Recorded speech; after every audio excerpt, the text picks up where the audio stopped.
Hello everyone, welcome to আটপৌরে হেসেলের গল্প কথা। চলো আজকে তোমাদের সাথে ভাগ করে নেব আমার ছোটোবেলার এক টুকরো স্মৃতি। প্রত্যেক বছর জন্মদিনে আমার একটাই আবদার থাকতো, মায়ের হাতে স্টাফড আলুর দম।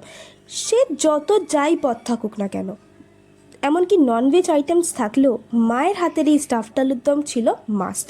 রুটি, লুচি, পোলাও, পরোটা সব কিছু দিয়েই এই স্টাফড আলুর দম বেশ ভালো খেতে লাগে, কিন্তু আমার ফেভারিট স্টাফড আলুর দম আর বাসন্তী পোলাওর কম্বিনেশন।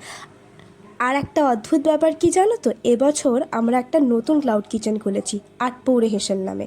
আর সেখানেও এই স্টাফড আলুর দম আর বাসন্তী পোলাও সবচেয়ে হাইলি রিঅর্ডার ডিশ। আর তাই জন্যই আমার জীবনের একটা অদ্ভুত বিশ্বাস হয়েছে, স্বাদই স্মৃতি। আর প্রত্যেক দিন এই স্বাদ আর স্মৃতির মাঝেই কিন্তু আমাদের বেঁচে থাকা সকলেরই। আর তোমাদেরও নিশ্চয়ই কারোর না কারোর মায়ের হাতের কিছু না কিছু ফেভারিট ডিশ থাকবে, যেটা তোমাদের স্মৃতি। সেরকম যা যা আছে আমার সাথে কিন্তু অবশ্যই তোমরা কমেন্ট সেকশনে শেয়ার করো। আর তোমরা যারা আমাদের এই ছোট্ট ক্লাউড কিচেন আটপৌরে হেসেল থেকে অর্ডার করতে চাও, তারাও কিন্তু এখান থেকে অর্ডার করতে পারো, যদি তোমাদের লোকেশন টলিগঞ্জ থেকে আপ টু 6 কিলোমিটার হয়ে থাকে। আর একটা বিষয়, ইম্পর্টেন্ট কথা, সেটা তোমরা যদি আমাদের থেকে অফলাইনে নিতে চাও সেটাও কিন্তু তোমরা নিতে পারো।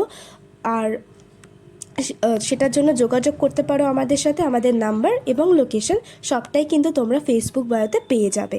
এভাবেই আমাদের সাথে থেকো, আর আবারও কোনো একটা অন্য ব্লগে চলে আসবো স্বাদ আর স্মৃতির অন্য কোনো গল্প নিয়ে। Thank you everyone.